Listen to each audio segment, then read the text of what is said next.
ये द्वादश पंथ मिट जाए। अपने आत्माओं, अब आ गया वो समय जो परमात्मा ने 600 वर्ष पहले अपनी प्यारी आत्मा धर्मदास से कहा था कि धर्मदास, जब तक वो समय नहीं आएगा इतने तो मेरा ये वचन ऐसे लगेंगे जैसे निराधार हैं, इनका कोई अस्तित्व नहीं है। और जब समय आएगा, जब देखना ये कैसे एक्शन होगा। अब आपको दिखाते हैं कबीर सागर से थोड़ी सी झलक। पुण्यात्माओं, भक्ति करना बहुत आसान है, परमात्मा पाना बहुत ही आसान है, लेकिन ये विश्वास होना कि जो हम कर रहे हैं वो सही है और जिसको हम परमात्मा इष्ट मान रहे हैं ये वास्तव में भगवान है, तो फिर भक्ति में कोई दिक्कत को नहीं। एक श्वास का सिमरण इतना कीमती, होए होए, एक सतनाम का सुमरण भी कर दे तो कहते कितनी, कहते हैं सतनाम पालड़े रंगोरी हो और 14 लोग चढ़ावे राम रंगोरी हो, 3 लोग पासिंग दरे रंगोरी हो, तो ना तुला तुलाया राम रंगोरी हो। एक सुमन की कीमत है। और आप कितना सुमन करोगे सतनाम का, आपको खूब पता है। आपका डटे ना जा मालिक सी प्रेरणा करता है, रह कर याद दिलाता है।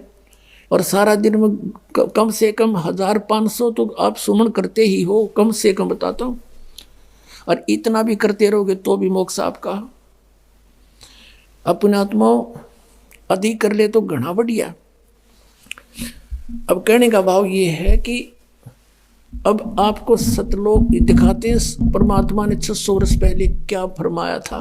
ये 12 पंथ करूं मैं सादा, काल ने 12 पंथ चलाए और कहा और अनेक पंथ चलाऊं, या विद जीवों को भरमाऊं, जोग जीत जाओ संसारा, और जीव न माने कहा तुम्हारा। जीव तुम्हारा कहा ना माने और हमारी ओढ़ हो बात बखाने। काल कह रहा था कि मैं ऐसे उल्टे रंग में रंग दूंगा इनको, तू जाएगा या अपना कोई और भेजोगे कोई संत, मेरे उल्टे रंग में रंगे हुए सभी उसके साथ वाद विवाद करेंगे, तुम्हारे कहे नहीं मानेंगे वे। तो परमात्मा ने कहा था आप अपना काम करें और आन देव समय फिर दिखावांगे कौन ना मानेगा और कौन मानेगा, उसमें बताएगा। अब आपको दिखाते हैं इन 12 पंथ कौन कौन से हैं जिनमें, और फिर परमात्मा ने कहा था कि फिर हम आएंगे उस 12वें पंथ में, आगे चल के सब पंथों को मिटाकर एक बना देंगे। ये देखिएगा कबीर सागर। ये कबीर सागर संपूर्ण 11 भाग, खेमरा श्री कृष्णदास प्रकाशन मुंबई से, और इसका संशोधन करता भी कबीर पंथी ही है। प्रथम खंड कबीर पंथी भारत पथिक स्वामी युगलानंद बिहारी द्वारा परिष्कृत, और ये यहाँ से छपा है। मुद्रक एवं प्रकाशक हैं खेमरा श्री कृष्णदास, अध्यक्ष श्री वेंकटेश्वर प्रेस, खेमरा श्री कृष्णदास मार्ग मुंबई से। अब इसके एक कबीर वाणी चैप्टर है, ये देखिएगा। ये कबीर वाणी अध्याय है और पृष्ठ नंबर 136 पे है। और इधर से ये बोध सागर है 136-37 पृष्ठ पे, आपको पढ़ के सुनाते हैं। द्वादश पंथ चलो सो भेद। अब ये क्या बताते हैं कबीर, ये है परमात्मा की वाणी पद्य भाग। द्वादश पंथ काल फुरमाना, हाय हाय, इन 12 पंथों में काल का फुरमान होगा और भूले जीव न जाव ठिकाना। द्वादश पंथ काल फुरमाना, भूले जीव न जाव ठिकाना। काल का फुरमान, काल का आदेश चलेगा इसमें 12 पंथों में। ताते आगम कह हम राख्या, वंश हमारा चूड़ामणि शाखा। अपनात्मो, ये प्रथम जो है यहाँ कहते प्रथम जग में जागू भरमावे और बिना भेद वो ग्रंथ चुरावे। ये प्रथम जागू दास का यहाँ पर उन्होंने प्रथम लिख दिया और चूड़ामणि को अलग काट दिया, जबकि प्रथम ये चूड़ामणि का पंथ है कबीर पंथ से। क्योंकि अब यहाँ इन्होंने गद्य भाग में देखिएगा, ये 1870 बोध सागर कबीर चरित्र बोध, ये कबीर चरित्र बोध नामक एक अध्याय है कबीर सागर में, और ये 1870 पृष्ठ पे नीचे देखिएगा गद्य भाग में। कबीर साहब के पंथों का वृंतांत। प्रथम नारायण दास का पंथ है, वहाँ उन्होंने जागू दास का बता दिया है। दूसरा है यागू दास को जागू दास का पंथ। तीसरा सूरत गोपाल पंथ, मूल निरंजन का पंथ, टकसारी पंथ, भगवान दास का पंथ, सतनामी पंथ, कमाली, ये कमाली पंथ नहीं है, ये कमाल का पंथ, राम कबीर पंथ, प्रेम धाम की वाणी पंथ, और जीवा पंथ, और 12वां है गरीबदास पंथ। ये छुड़ानी वाला गरीबदास है। ये इसमें प्रथम नारायण दास है। यहाँ इन्होंने सच्चाई यहाँ से हटा दी, यहाँ नारायण दास कर दिया। यहाँ होना चाहिए था चूड़ामणि का पंथ, क्योंकि नारायण दास ने तो कबीर साहब का मार्ग अपनाया ही नहीं था, बिल्कुल सुना भी नहीं था उसने। तो यहाँ देखिएगा, फिर आगे हम यहाँ कबीर वाणी चैप्टर में 136 पृष्ठ पे यहाँ देखिएगा। अब ये चूड़ामणि का प्रथम, ये दूसरा जागू का इन्होंने प्रथम कर दिया। यहाँ पर 12 पंथ काल फुरमाना, अरबुले जीव न जावन ठिकाना, ताते आगम कह हम राख्या, वंश हमारा चूड़ामणि शाखा। ये प्रथम है चूड़ामणि। और यहाँ दूसरा है, ये दूसरा, ये लिखा प्रथम, ये दूसरा होना चाहिए। फिर भी ये जागूदास, सूरत गोपाल पंथ, मूल निरंजन पंथ, टकसार पंथ, ये वही है जो का तुम। ये सतनामी पंथ, जीवा पंथ, राम कबीर पंथ। अब यहाँ 10वां पंथ परमधाम की वाणी, ये है 11वां। और इब आगे ये 12वां पंथ है। ये 12वां पंथ जो है ये गरीबदास का पंथ है। संवत 1775 हुई। ये संवत 1775 नहीं 1774 है, मिस प्रिंट है ये। संवत 1774 और सन 1717 में आदरणीय गरीबदास गांव छुड़ानी जिला झज्जर वाले का जन्म हुआ था। ये उसके विषय में 12वां पंथ। वहाँ भी आपने देखा, यहाँ देखो ये 12वां पंथ, ये कबीर चरित्र बौद्ध में 1870 पृष्ठ पे, कबीर चरित्र बौद्ध में 1870 पृष्ठ पे गद्य भाग में ये 12वां गरीबदास का पंथ है। अब हम यहाँ आगे हैं फिर कबीर वाणी में, वो कबीर चरित्र बौद्ध हम पढ़ रहे थे। अब कबीर वाणी में आगे हम 136 पृष्ठ पे फिर आ रहे हैं नीचे को। अब संवत 1775 हुई, ये 74 है। और तादिन प्रेम प्रगटे जग सोई। अब आज्ञा रहे ब्रह्मबोध लावे, और कोली चमार सबके घर खावे, साख हमारी ले जीव समझावे, असंग ठोड़ जन्म नहीं पावे। गरीबदास के पंथ वालों के बारे में कह रहे हैं। और 12वें पंथ प्रगट हो बाणी, 12वें पंथ में गरीबदास जी के द्वारा मेरी महिमा की वाणी प्रगट होगी, और शब्द हमारे का निर्णय ठानी, और मेरे ही उसी ज्ञान के ऊपर वो कुछ विचार विमर्श करेंगे, लेकिन वो समझ नहीं सकेंगे गरीबदास पंथ तक के प्राणी। अस्थिर घर का मर्म ना पावे, ये 12 पंथ हम ही को जावे। अस्थिर माने वो सनातन परमधाम सतलोक नहीं जा सकते, ये 12 पंथों के प्राणी गरीबदास पंथ तक के। फिर क्या कहा कि 12वें पंथ हम ही चल आवे, सब पंथ मिट एक ही पंथ चलावे। सब पंथों को मिटा करके एक पंथ चलाएंगे, हम ही आएंगे।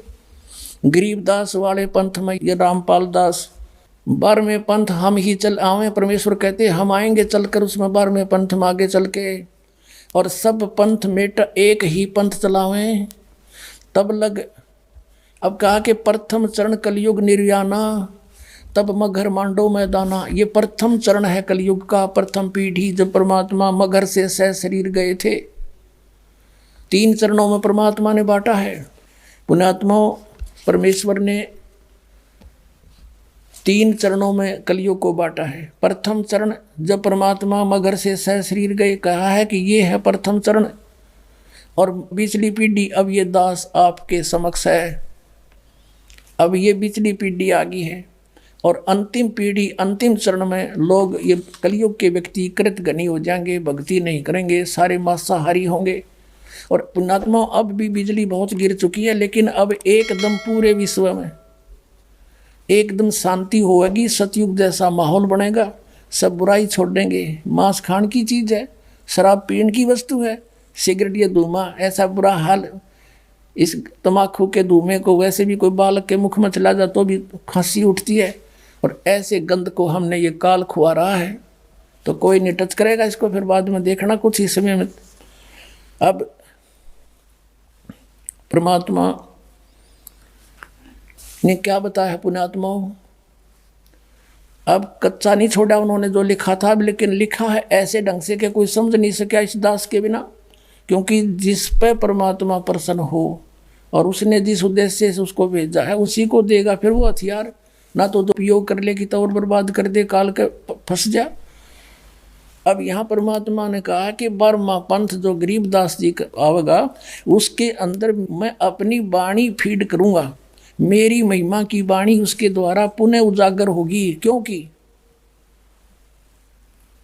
अब परमात्मा को पता था काल के दूत आएंगे कबीर पंथ बना करके, और ये कबीर सागर तत्व ज्ञान को भी फेर बदल कर देंगे। इन्होंने कबीर सागर में काफी गड़बड़ी कर रखी है, परमात्मा ने दया करी, यो इनका हाथ ना लग गया ना इसने भी खोज जो कतिये पाट देते इस पन्ने को ही, या दोबारा लिख देते, या दया करी दाता ने। तो उन्हें मालूम था, इसलिए गरीबदास जी के द्वारा वो अमर वाणी अपनी महिमा की वाणी दोबारा लिपिबद्ध करवा दी। और जो आज परमात्मा ने प्रमाण दिया है कि 12वें पंथ प्रगट हो वाणी और शब्द हमारे का निर्णय ठानी, लेकिन वो इसको समझ नहीं पाओगे गरीबदास पंथ तक के भी व्यक्ति, और अस्थिर घर का मरम न पावे, सतलोक नहीं जा सकते। ये 12 पंथ हम ही को जावे, कबीर कबीर करेंगे, सतपुरुख करेंगे, लेकिन ये स्थान सतलोक नहीं पा सकते। फिर कहा कि 12वें पंथ हम ही चलावें और सब पंथ मिटा के एक पंथ चलावें। अब इसके साथ साथ ये भी क्लियर कर दिया कि जब कलयुग बीते 5500 पाचा तब ये वचन मेरा होगा साचा।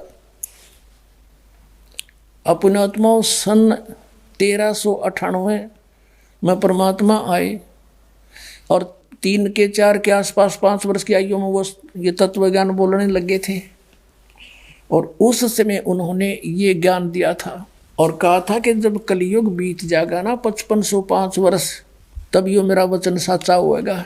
ये देखिएगा आगे हम पढ़ रहे हैं कबीर सागर, ये कबीर बानी हम पढ़ रहे हैं। यहाँ आगे पढ़ते पढ़ते 12वें पंथ हम ही चल आवें, सब पंथ मेट एक ही पंथ चलावें, तब लग बोधो कुरी चमारा, फिर तुम बोधो राज दरबारा। धर्मदास से कहा है कि अभी तुम रहस्य ना खोलना, प्रचार अवश्य करते रहो। प्रथम चरण कलयुग निर्याना, तब मगर मांडो मैदाना, प्रथम चरण में। और धर्म राय से मांडो बाजी, तब धरबो दो पंडित काजी। आगे देखो ये कलयुग के बारे में बता रखा है कि जब 3400 ग्रहण पढ़ लेंगे लेखा दिन आई, कलयुग की आयु बताइए भगवान ने, और फिर बताया है 5500 पाचा, तब ये शब्द होगा साचा, 5505 वर्ष। इसके संदर्भ में एक और अनमोल वाणी परमात्मा ने बताई है, देखिएगा। हाँ पहले इसको क्लियर करते हैं, फिर वो आगे समझ में आओगी। फिर ये आपने यहाँ तक पढ़ लिया, फिर कहा धर्मदास मोरी लाख दोहाई, ये मूल शब्द बाहर जिन जाई, बाहर ना जाई, ये मिसप्रिंट हो रहा, बाहर ना जाई। धर्मदास मेरी लाख दोहाई, मूल ज्ञान, ये मूल है, गलती से भूल लिखा, मिसप्रिंट है। सब मूल शब्द बाहर ना जाई, पवित्र ज्ञान तुम जग में भाखो, लेकिन मूल ज्ञान गोई तुम राखो, गुप्त रखो असली ज्ञान को। जो अब दास बता रहा इसको, मूल ज्ञान जो बाहर पढ़ी, बिचली पीढ़ी हंस नहीं तरही, 33 अरब ज्ञान हम भाखा, मूल ज्ञान गोए हम राखा। मूल ज्ञान तुम तब लग छुपाई, जब लग 12 पंथ मिटाई। अपने आत्माओं, अब इसका फिर एक और समर्थन दिया है परमात्मा ने कि जब कलयुग बीतता है 5500 पाचा, तब ये शब्द मेरा होगा साचा। अब पहले तो ये देखते हैं कि ये कलयुग 5505 कैसे हो रहा है। अपने आत्मा परमात्मा ने दया बख्शी इस दास पे सब प्रमाण दास को उपलब्ध करा दिए, ताकि परमात्मा के बच्चे पहचान सकें सच्चाई क्या है। पवित्र हिंदू धर्म के अंदर शंकराचार्यों द्वारा लिखी हुई पुस्तकों को एथेंटिक माना जाता है। उन्हीं से ये सिद्ध करते हैं कि अब कलयुग का कितना समय व्यतीत हो चुका है। एक हिमालय तीर्थ पुस्तक है, शंकराचार्यों के द्वारा लिखी गई। उसमें लिखा है कि एक शिव रहस्य नामक एक सदग्रंथ है, उसमें लिखा है कि जब 3500 वर्ष 3000 वर्ष कलयुग बीत जाएगा, 3000 कलयुग के बीत जाने पर उस समय बौद्ध धर्म का बहुत कुछ वहाँ प्रचार हो रहा होगा। उस बौद्ध धर्म के प्रचार का नाश करने के लिए शंकराचार्य का जन्म होगा कलयुग के 3000 वर्ष बीत जाने के बाद। और फिर दूसरी तरफ से इन्होंने उनके जीवन की निर्धारण को कैसे बताया है कि ईसा मसीह से 508 वर्ष पहले उनका जन्म हुआ। ईसा मसीह जी से 508 वर्ष पूर्व शंकराचार्य का जन्म हुआ। तो हम मान कर चलते हैं सन 2000 से, सन 2000 में हम काउंटिंग करते हैं गणित की रीति से। सन 2000 में शंकराचार्य का जन्म सन 2000 से कितना पहले हुआ? 2508 वर्ष पहले हुआ 2000 से। और उधर से 3000 कलयुग के बीत गए थे जब हुआ, दोनों को जोड़ दो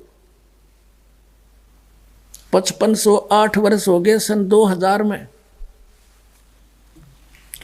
और फिर पीछे चले हम थोड़ा, 5505 निकालने के लिए 5508 है ये तो।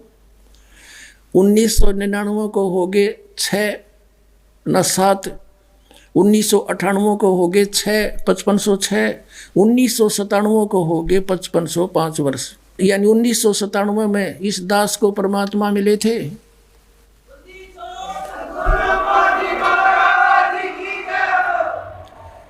1997 में फाल्गुन सुदी अमावस्या से अगले दिन एकम के दिन के 10 बजे मुझे परमात्मा मिले थे। और उन्होंने कहा था, बेटा ये आ गया सबे, सतनाम के ढोल के डंके पर खोल दे सारे राज ने। पुणात्माओं, हमने कबीर साहब की वाणी और ये रहस्य हिमालय इनमें अब पता चला है 5500 वर्ष कैसे बनते हैं 5। और दास ने अपना ये संकेत पहले दे दिया था कि 1997 में परमात्मा मुझे मिले थे और सतनाम के दान करने का सही समय बताकर अंतर ध्यान हो गए थे। और तब तक कहा था ये मेरे मिलने का भी तू जिक्र ना करना। अब ये ना सोचना कि आज आंकड़े में डाके में दास बोल रहा है, झूठ नहीं चला करती है, सत का मार्ग है। आपको दिखाते हैं आध्यात्मिक ज्ञान गंगा में दास ने पहले लिख रखा है। ये देखिएगा आध्यात्मिक ज्ञान गंगा, ये आध्यात्मिक ज्ञान गंगा है आपने आपके कर कमलों में। इसके 538 पृष्ठ पर देखना, यथार्थ कबीर पंथ परिचय इसका सब्जेक्ट है, ये अध्याय है। नीचे आइएगा। मुझ दास रामपाल दास को परमेश्वर कबीर साहिब जी संवत 2054 फाल्गुन मास शुक्ल पक्ष एकम मार्च 1997 को दिन के 10 बजे मिले। सार शब्द की वास्तविकता तथा संगत को दान करने का सही समय देकर अंतर ध्यान हो गए तथा इसको अगले आदेश तक रहस्य युक्त रखने का आदेश दिया।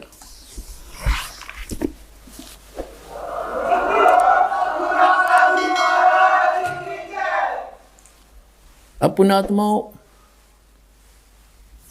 अब आपको दिखाते हैं ये हिमालय तीर्थ, यानी 1997 में कलयुग 5505 वर्ष बीत गया था।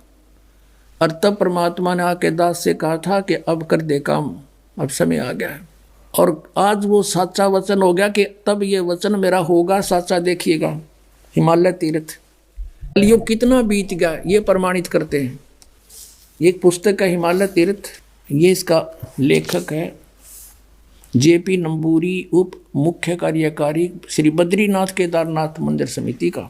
ये ट्रैक्स एंड टूर्स कोलकाता। ये प्रकाशक है रंजू चक्रवर्ती, बामा चरण राय रोड कोलकाता। और मुद्रक है गिरी प्रिंट सर्विसेज कोलकाता। ये यहाँ से। अब इसके 42 पृष्ठ पर देखते हैं, ये 42 पृष्ठ है, हिमालय तीर्थ पुस्तक है। नीचे आइएगा। शंकराचार्य के विषय जानकारी है ये कोई शिव रहस्य नामक कोई पुस्तक है, उसमें से ये एक श्लोक ले रखा है शिव रहस्य का। इसका अनुवाद ऐसे किया है, कलयुग के 3000 वर्ष व्यतीत होने पर बौद्ध मीमांसकों के मत पर विजय प्राप्ति के लिए शंकर यति के रूप में आविर्भूत होंगे। उनका जन्म होगा 3000 कलयुग के व्यतीत होने पर। हम इससे इतना ही लेंगे बस। देखिए बाप ने क्लियर हो गया कि हिमालय तीर्थ नामक पुस्तक ने प्रमाणित कर दिया कि श्री शंकराचार्य का जन्म कलयुग के 3000 वर्ष बीत जाने के बाद हुआ। अब इसमें यह सिद्ध होगा कि सन 2000 से, यानी ईसा जी से 508 वर्ष पहले हुआ। ईसा जी का जैसे आज तो 2012 चल रहा है, हम 2000 से गिन लेंगे, आसानी से गिनती हो जाएगी। और चाहिए यहीं से शुरू कर दिए बात, वहीं जाकर डटेगी। अब देखना, एक ज्योतिर्मठ पुस्तक है शंकराचार्यों की लिखी हुई, इसके देखना यहाँ पर ये ज्योतिर्मठ, ये इसके लेखक एवं संकलनकर्ता विष्णुदत्त शर्मा, अध्यक्ष आध्यात्मिक उत्थान मंडल दिल्ली, ये इनके सहयोगी। मुद्रक है फाइन प्रिंट एंड पैक्स, प्रकाशक अखिल भारतीय आध्यात्मिक ज्ञान उत्थान मंडल, ये इनका पता है, गली नंबर 2 रामनगर तिवाड़ी, मंडोली रोड, सादरा, दिल्ली में। ये इनके फैक्स और फ़ोन नंबर है, संपर्क कर लियो। अब इसके 11 पृष्ठ पर आते हैं। ये 11 पृष्ठ है और यहाँ पर शंकराचार्य जी के जीवन के ऊपर कुछ विवरण है। आद्य गुरु शंकराचार्य संक्षिप्त जीवन परिचय। अब यहाँ बताया है कि उनका जन्म लगभग 2500 वर्ष पूर्व, शंकराचार्य का जन्म चरबराती अवस्था के युग में केरल प्रांत के पूर्णा नदी के तट पर कालाड़ी ग्राम में धर्मनिष्ठ नमूद्री शैव ब्राह्मण श्री शिव गुरु व धर्मपरायण सुभद्रा के घर हुआ। श्री शिव गुरु तैत्रीय शाखा के यजुर्वेदी थे। शंकराचार्य का जन्म भगवान शंकर के आशीर्वाद से हुआ, अतः उनका नाम शंकर रखा गया। अब देखो यह क्लियर हो जाता है कि गुरु परंपरागत मठों के अनुसार उनका आविर्भाव का समय ईसा मसीह से पहले 508 वर्ष, ईसा मसीह से 508 वर्ष पूर्व हुआ, ईसा पूर्व। और यह 476, ये इन्होंने गलत लिखा है, या वो 32 वर्ष की उम्र में मृत्यु हो गई थी। इसमें से 32 कम कर दो, 476 रह जाएगा। और इसका जन्म है 508 वर्ष पहले। तो इन्होंने यहाँ लिखा लगभग 2500 वर्ष पहले, तो 5500 वर्ष हो गए। 2000 फिर इससे अगर मिलाएंगे तो 5508 वर्ष हो जाते हैं। सन 2000 से मानकर चले हम, ईसा के 2000 वर्ष बीतने से हम गिने तो 508 वर्ष पहले हो गया, तो 2508 वर्ष के हो गए 2000, ईसा के 2000 जैसे अब बीता है ईसा को, तो उससे पहले 508 ये हो गया, तो 2508 वर्ष ईसा से 2000 से आगे 2508 वर्ष पूर्व जन्म हुआ किसका? शंकराचार्य का। और उधर से आपने हिमालय तीर्थ में पढ़ा के 3000 वर्ष बीत गए, कलयुग के जब हुआ 3000 तो इधर से बीत गए 2000 सन से 2508 वर्ष पहले हो गया, तो दोनों जोड़ दे 5508 वर्ष सन 2000 में हो गए। अब 2000 से हम पीछे चले, 1999 में तो हो गए 7, 5507, 1998 में हो गए 6 और 1997 में हो गए 5505 वर्ष। बोलो सतगुरुदेव की जय।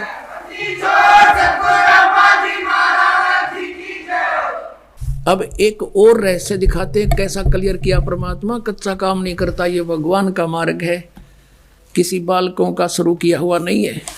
अब फिर आपको कबीर सागर से एक और रहस्य दिखाते हैं, देखिएगा। अब हम फिर वही अनमोल वचन कबीर सागर परमात्मा द्वारा बोला हुआ ज्ञान आपको सुनाते हैं।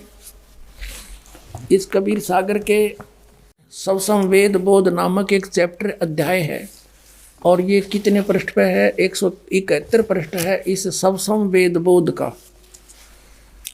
बोध सागर यहाँ 170 है, नीचे से आइएगा। सत कबीर वचन, ये परमात्मा कबीर जी बोल रहे हैं अविनाशी, सत्य माने अविनाशी, कबीर परमात्मा के वचन। अब यहाँ क्या बताते हैं, 52 वीर कबीर कहाऊं और कलयुग केरे जीव मुक्ताऊं। अब यहाँ कहा है 100 वेद की सुपुट वार्ता चौपाई, 1,80,000 पीर पैगंबर और अवतारा, सो सब आही निरंजन वंशा। ये काल के ही भगवान ज्योति निरंजन ब्रह्म के ही अंश हैं। 1,80,000 वो पैगंबर आए थे हजरत मोहम्मद के जो अनुयायी, और तन धर निज पिता करें प्रशंसा, अपने पिता की प्रशंसा करेंगे। 10 अवतार निरंजन के रे, राम कृष्ण सब में बडेरे। अब अपनी महिमा बताते हैं। यहाँ देखना 171 पृष्ठ पे, 171 पृष्ठ पे सवसम बोध वेद बोध में ये देखिएगा, दोहा 5 सहंस, 5 सहंस माने 5,000 और 500। जब कलयुग बीत जाए, है महापुरुष फरमान तब जगतारण को आए।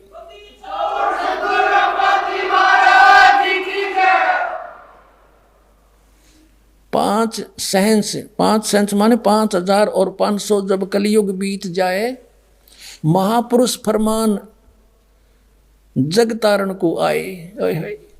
कि एक महापुरुष आवेगा पूरे विश्व का पार करने के लिए, उसके पास वो फरमान होगा, वो आदेश होगा मेरा। कबीर साहब कहते हैं, हिंदू तुर्क आदिक सब जेते जीव जहान, सत नाम की साख गह ये पाँव पद निर्वाण। कहते हैं हिंदू तुर्क, हिंदू मुसलमान, आदिक यानी और भी उस समय जो अन्य पंथ मजहब बन जाएंगे जैसे सिख धर्म आदि। कहते हैं आदि माने और भी जितने भी हम डिवाइड हो जाएंगे, सब हिंदू मुसलमान आदि सब जेते जीव जहान, और सतनाम की साख गहें पावें पद निर्वाण। यानी सतनाम को समझेंगे, उसकी महिमा से साख से परिचित होंगे, उसको प्राप्त करके और वो फिर वो पूर्ण मोक्ष पद प्राप्त करेंगे, सतलोक चले जाएंगे, जहाँ जाने के बाद कभी मृत्यु नहीं होती। फिर क्या कहा है, जब मेरा ये समय आएगा ना, 5500 वर्ष कलयुग के बीतेंगे, तब वो कैसे मिलेंगे सभी पंथ, एक कैसे होंगे, किस गति से होंगे, देखिएगा। यथा सरित गण आप ही मिले सिंधु में धाये, सत सुकृत के मध्य में सभी पंथ समाये। ओए होए होए। जैसे सरित गण, सरिता माने दरिया नदी, जैसे नदियों का समूह सब ओर से नदियां बहती हुई अपने आप, और सिंधु माने समुद्र में जाकर शीघ्रता से मिल जाती हैं। सत सुकृत के मध्य यानी उस सच्चे पंथ के मध्य, तिमी माने उसी प्रकार सभी पंथ समावें। सारे पंथ ऐसे अपने आप भाग कर आ जाएंगे। पुण्यात्मा जब पता लग जाएगा हम काल के दूता के फंस रहे हैं। यथा जैसे सरितगण नदियों का समूह, आप ही मिले सिंधु में धाये, धाये माने अतिवेग से जाकर मिल जाते हैं और एक हो जाते हैं समुद्र में। उसी प्रकार सभी पंथ जो काल ने भ्रमित कर रखे हैं, उस सत सुकृत यानी सच्चे पंथ के में तब उसके मध्य ऐसे समा जाएंगे। और फिर क्या बताते हैं, जब लग पूर्ण हो नहीं ठीक, ठीक का तिथिवार। अब ये ठीक अर्थ क्या, ठीके नहीं है, यो ठीक का को भी नहीं है। ठीक का अर्थ होता है निर्धारित समय। जैसे हम ये, क्योंकि इस दास का जन्म ऐसे समय में दिया परमात्मा ने कि उस समय हम अपनी लोकल भाषा को अच्छी तरह समझ सकते हैं जो भगवान ने वाणी बोली थी। और अब के बच्चे तो इस ठीक ने समझ नहीं सकते। ठीक क्या होती है, हम छोटे छोटे थे जब क्या होता था कि भाई लड़की की ठीक धर दी हमने, और इस दिन उसके पति आएंगे उसको ले जाने के लिए, वह ठीक बोली जाती थी। निर्धारित समय